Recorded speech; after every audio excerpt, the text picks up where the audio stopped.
Well, thank you, gentlemen, for being here. Thank you, everyone, for coming out. It is great to be home. Let me start just by apologizing. I had intended for this event to go far longer, to have the opportunity to tour the facilities here and to have far more of a discussion and dialogue. And really, I hope that this would be an opportunity to hear from each of you, to learn the challenges you're facing.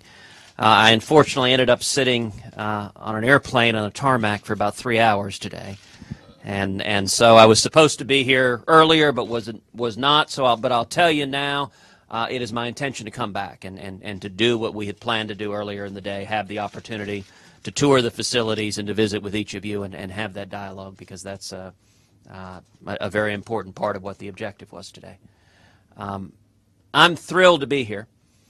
And I'm thrilled to talk about the incredible potential that the Internet has delivered and the steps we need to take to ensure that it continues delivering on that potential. Now, I've grown up in the tech world. My parents are both mathematicians who became computer programmers at the dawn of the computer age. My dad graduated from UT here in town in 1961. My mom graduated from Rice in 1956 and were programmers in the 50s and 60s, back when you used key punches and cards and tape discs and vacuum tubes. It was a whole different world. And I grew up in Houston when they owned a small tech startup, a seismic data processing company in the oil and gas industry. My very first job was in the tech industry. When my dad hired me as a computer operator, paid me $1 an hour, to run big Raytheon 704, 706 computers. They were the size of this wall, and you've probably got more computing power in your watch than those things had. So I grew up working in the tech industry, and then somehow got corrupted to the dark side and went into law and politics instead. So it is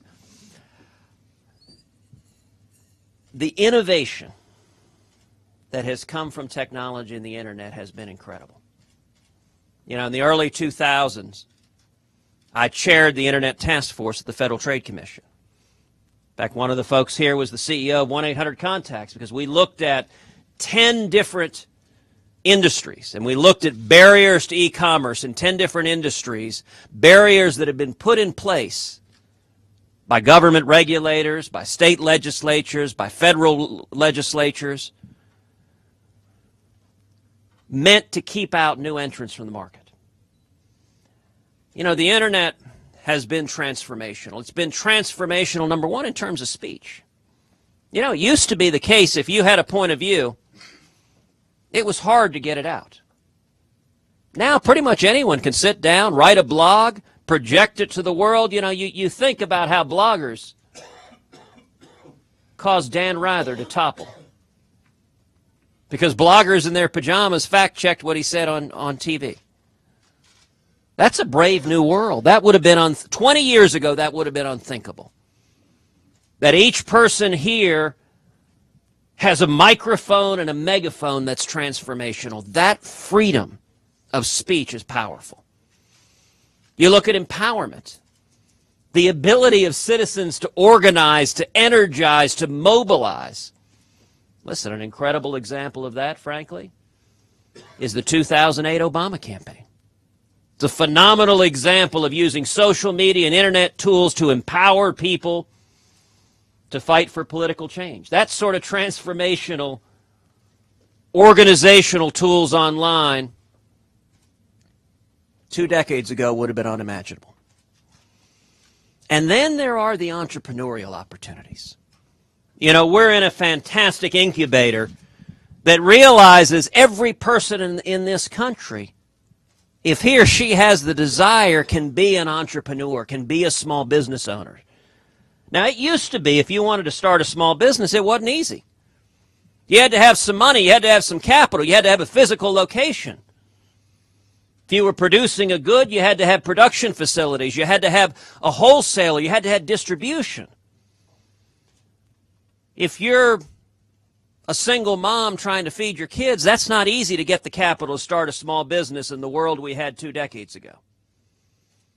Today with the net, Anyone can put up a website, get a PayPal account, and FedEx, and you have nationwide distribution of a good anywhere in the country.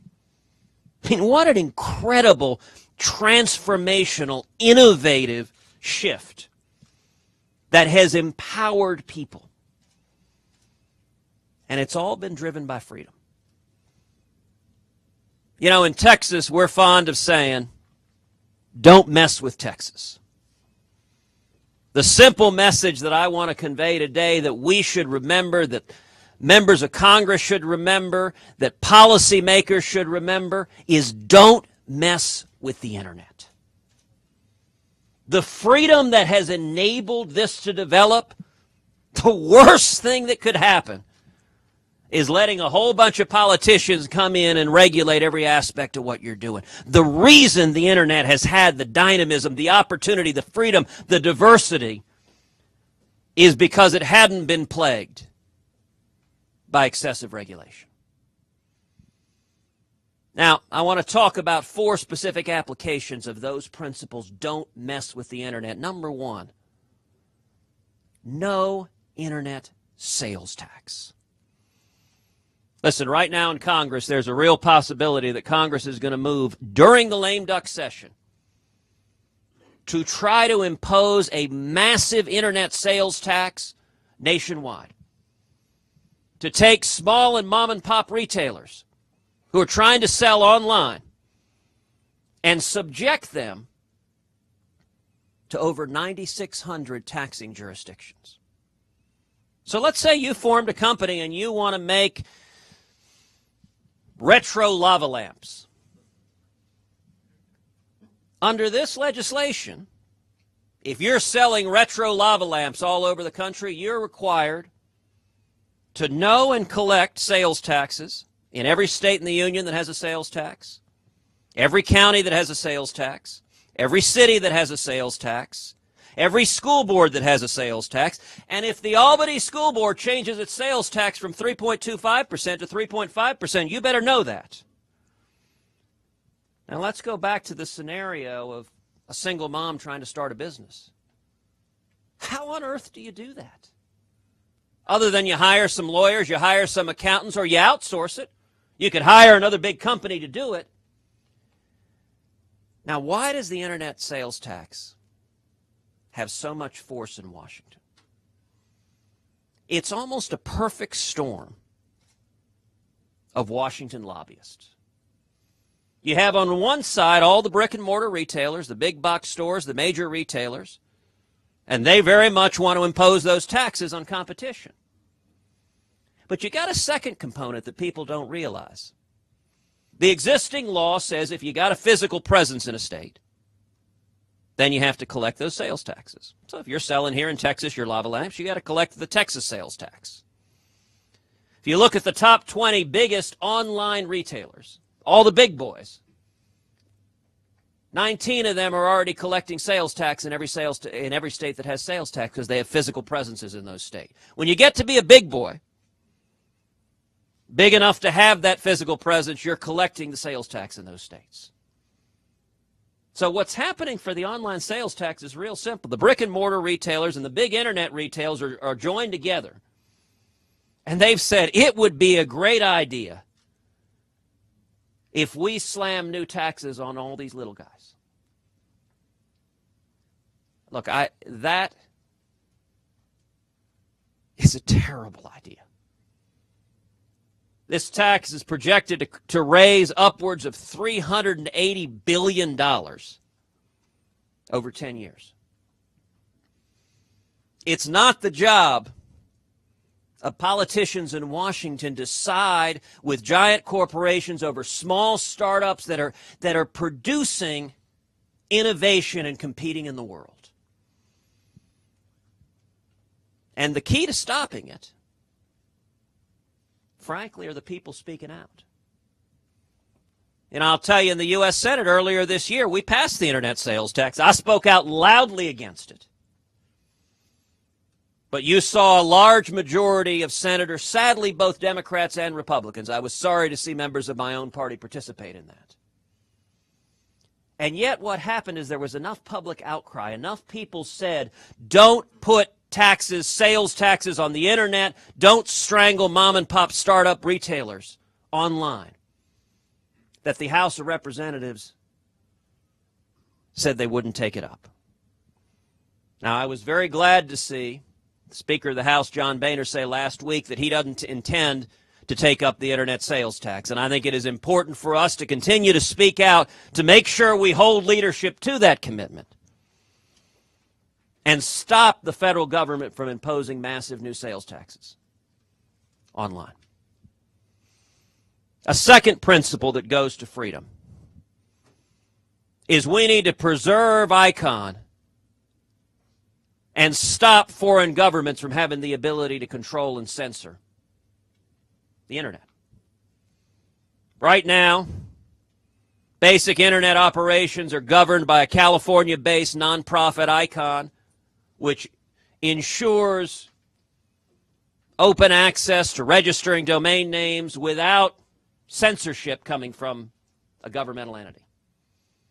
And unfortunately, the federal government is moving to terminate ICON's authority and to move instead to handing it over to an international committee of stakeholders.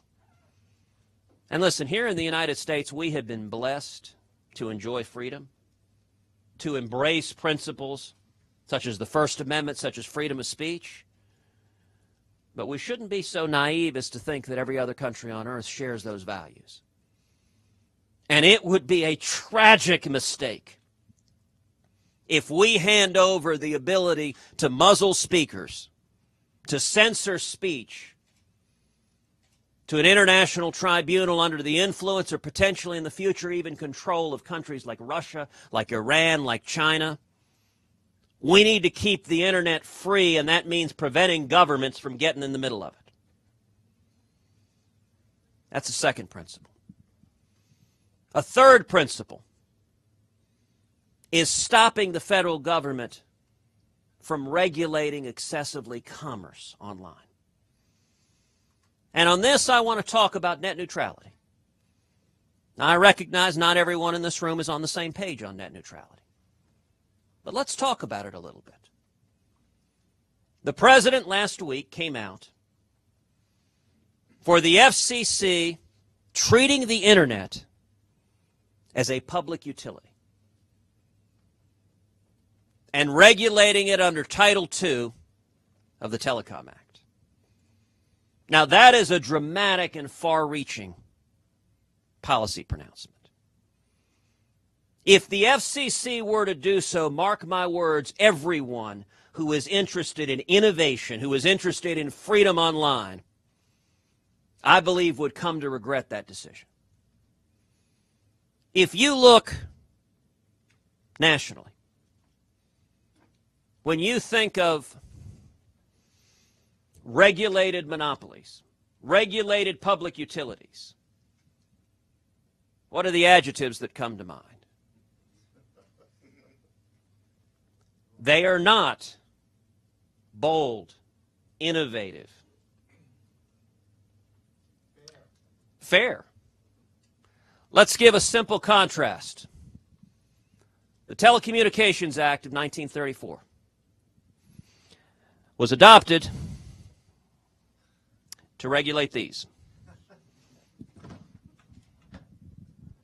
That's what it existed for, to put regulations in place, and what happened? It froze everything in place. You're right, they did have the major innovation of touch-tone. This is regulated by Title II.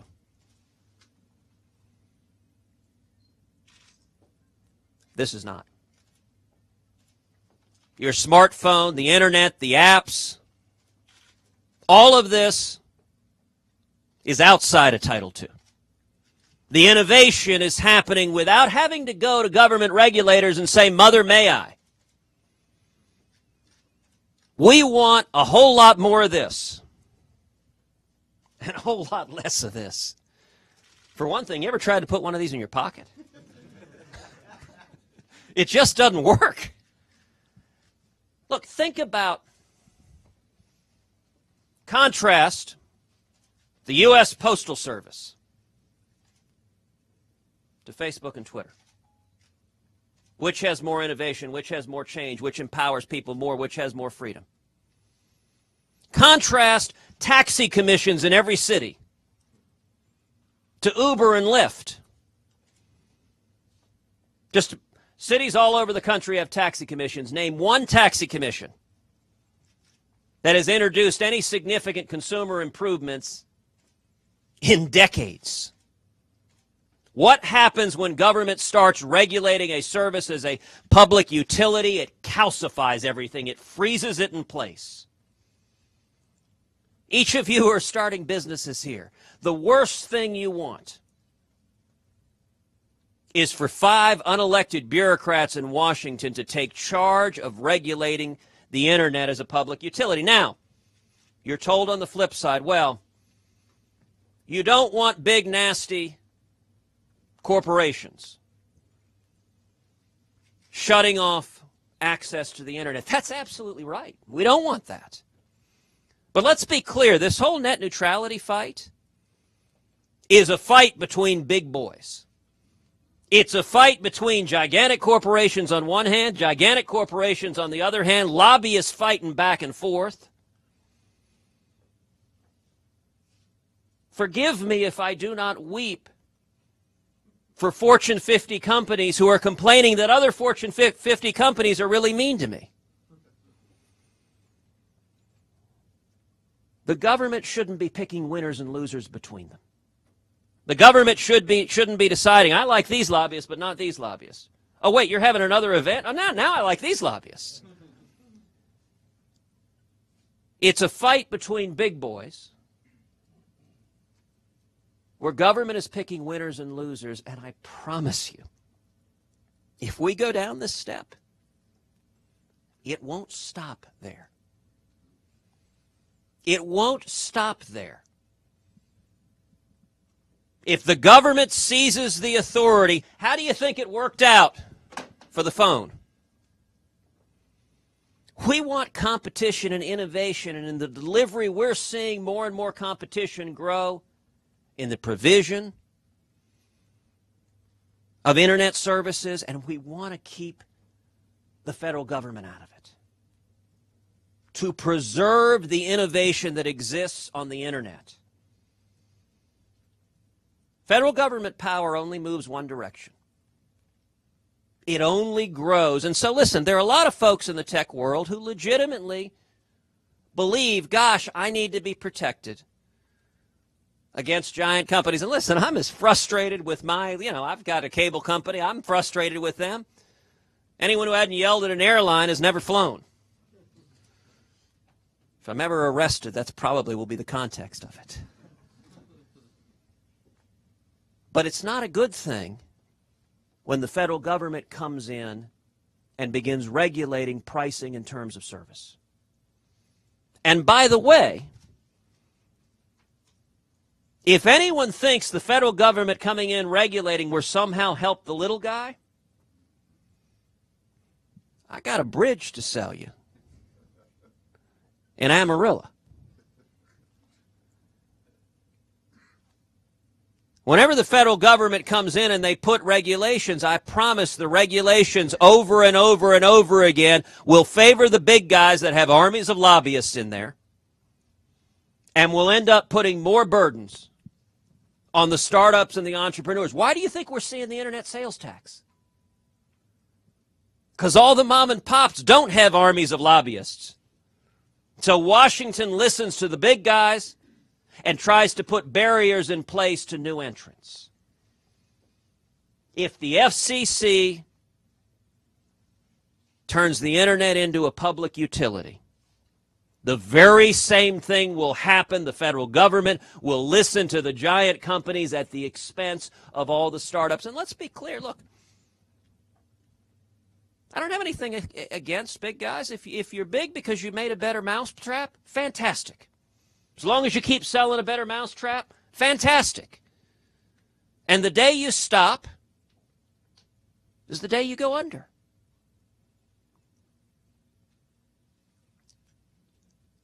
But what has made the internet different? It has been the freedom that characterizes the net. We've got to preserve that. The fourth and final principle I want to say is that our constitutional rights don't end when we go online. We need to protect our rights to privacy. We need to protect our free speech rights. We need to protect the Bill of Rights. One of the most troubling things we've seen in recent years is an expansion of federal government authority into surveilling American citizens. I'm proud to be a co-sponsor of the USA Freedom Act, along with my friends Rand Paul and Mike Lee, and along with a number of Democratic senators, to end the federal government's bulk collection of data on U.S. citizens and to put in place significant safeguards to protect our privacy rights. Look, security is important. We need to be vigilant protecting this country. But we need to understand that the American people have fundamental privacy rights. And you want to know how extreme this administration is? The last couple of years, this administration went before the U.S. Supreme Court and argued that law enforcement can put a GPS on any American citizen's car with no probable cause, no warrant, no articulable suspicion. I would encourage you, you can go and read the Obama Justice Department went before the Supreme Court and said, right now, law enforcement could go to each of your cars parked outside and put a GPS on each and every one of them and monitor them. And they said the Fourth Amendment, our right to privacy, had zero to say about that. The U.S. Supreme Court rejected their position 9-0. Unanimously, the U.S. Supreme Court said, you know, somehow our copy of the Bill of Rights has that Fourth Amendment thingy in it. We've got to remember that's true. That's true in our physical lives. It's true in our online lives. We need to have a vigilance for the constitutional rights of all Americans. And I feel confident the men and women gathered here, you cherish the freedom we have on the net. You cherish the ability to express your views, whether they're popular or unpopular. You cherish the ability to innovate. And I would encourage you, the only way to preserve that freedom is to speak out against those in Washington who want to increase their power to regulate and tax where they got no business doing. You know what we ought to be doing instead of an internet sales tax? Instead of treating the internet as a public utility? Instead of winding down with ICON and handing foreign governments over the power to start censoring on the internet, what we ought to be doing instead, and what I hope we do in January with a new majority in the Senate, is pass a permanent ban on internet access taxes. That legislation has passed the House. It's been bottled up in the Senate. I've gone to the floor of the Senate and tried to bring it up. But unfortunately, the current majority party in the Senate blocked it, did not want to put in place a permanent ban on internet access taxes. That would be a pro-freedom agenda. That would be a pro-internet agenda. That would be a pro-economic opportunity and empowerment agenda. And I would encourage everyone here, remember what makes the internet so special, makes it a haven for entrepreneurial experimentation and innovation, and that all of us need to work together to preserve that freedom going forward. Thank you.